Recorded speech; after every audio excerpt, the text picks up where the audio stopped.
Hi guys, Talton Robertson back at it again. And today I'm going to be sharing with you the top 5 things that I wish I knew when I started selling on Amazon. So let's go.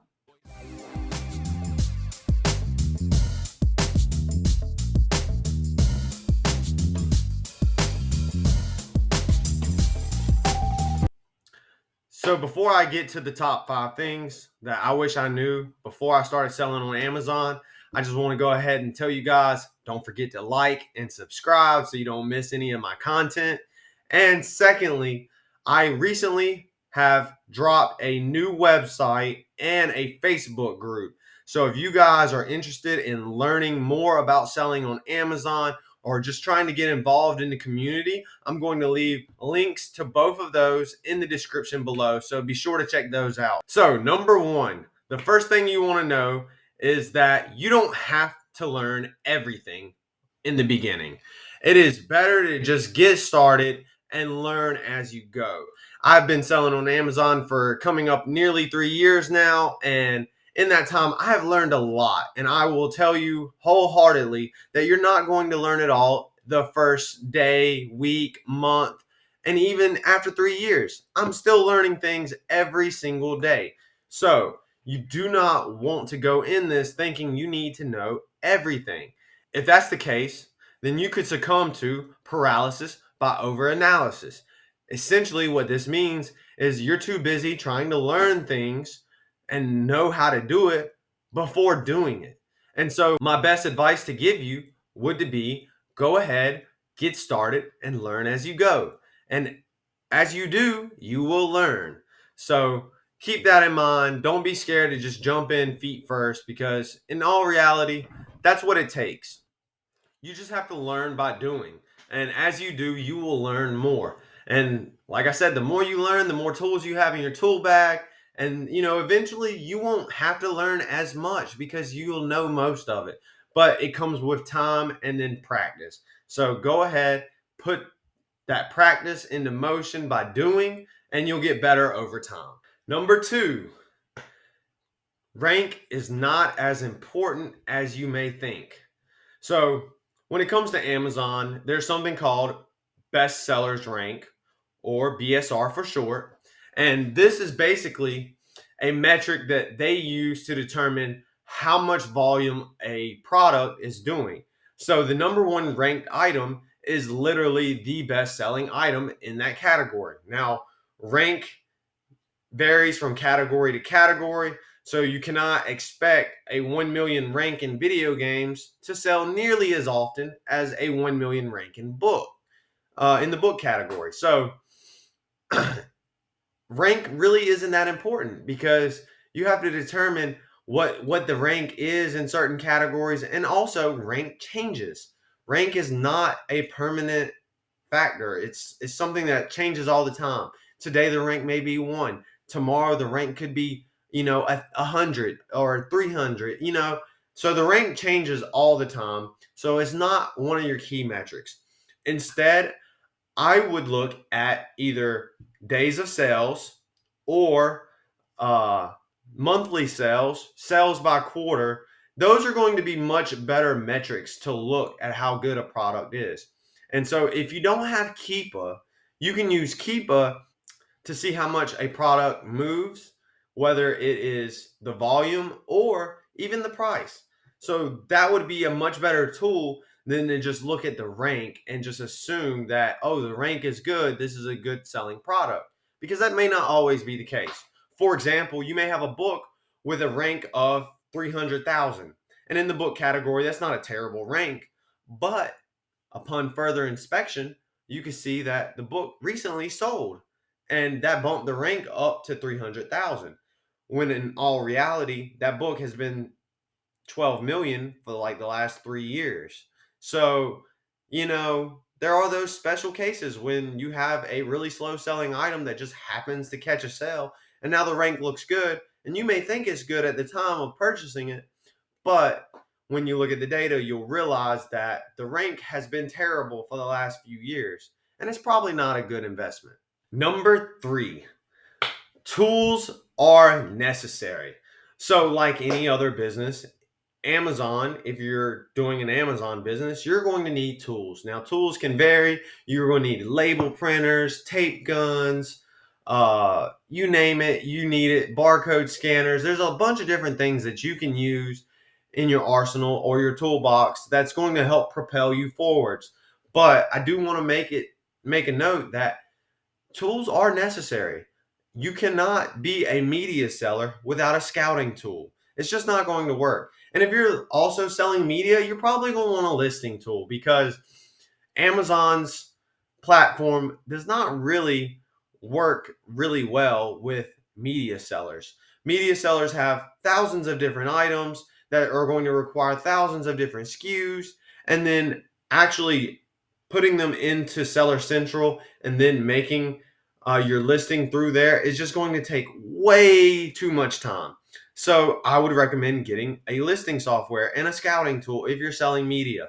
If you're doing wholesale, I would suggest you have a tool like Jungle Scout or Helium 10 that's going to allow you to do product research. You're probably going to need Keepa to make sure the price hasn't tanked in the last 90 days, or to just make sure that the price doesn't fluctuate that much. Also, you might want an analyzer tool so that you can go through long lists and pinpoint the products that are actually going to do good. So, anytime you're doing any type of business, you want to make sure you have the appropriate tools. For example, you're not going to go out and try to dig a swimming pool with a shovel. More than likely, you're going to need, a backhoe or some heavy duty equipment. And same thing goes with the Amazon business. You're going to want to make sure you have the right tools that fits your business needs. Number 4, it is going to be an emotional roller coaster. So, with that being said, anytime you're selling things online, there are going to be good days, bad days. You're going to have good months, bad months. And you just have to accept that. And yes, at first, if you're new, you're going to be on an emotional roller coaster. When you have a day when you have no sales, you're going to feel bad and you're not going to like it. And you might get upset with yourself because you're not doing enough, or you may blame Amazon or anything like that. But that's not the case. Sometimes things just don't sell.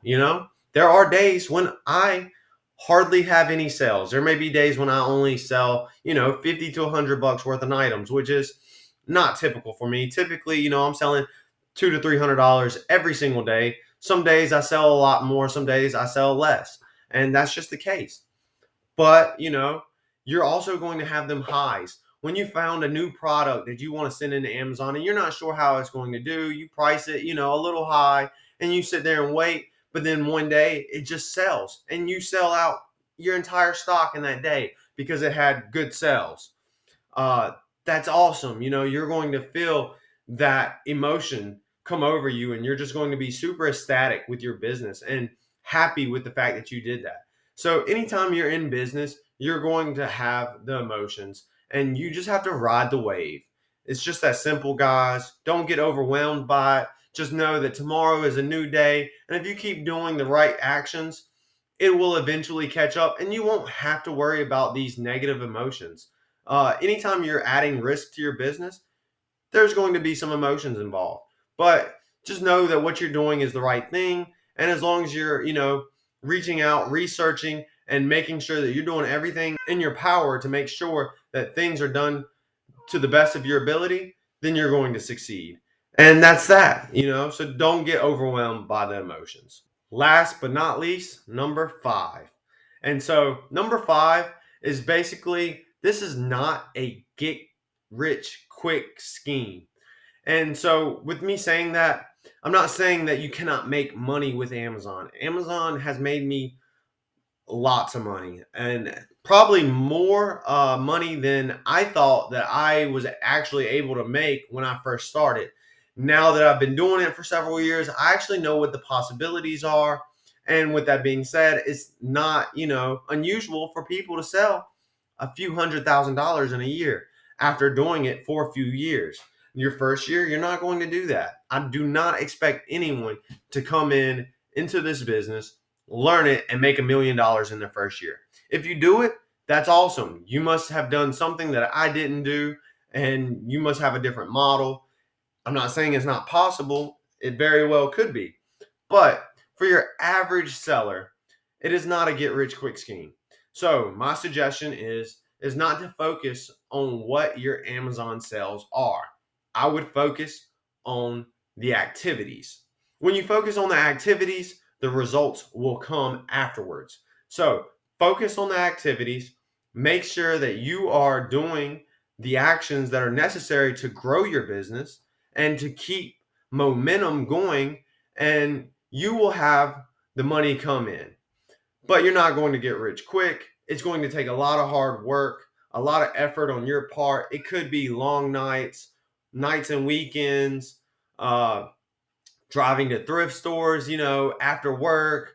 It could be sourcing online till 2 in the morning. It just depends on what your business model is. But regardless, it's not a get rich quick scheme, and it does require a lot of work. So, if you found any of this information helpful, please go ahead, hit that subscribe button, and I will continue to put out great content.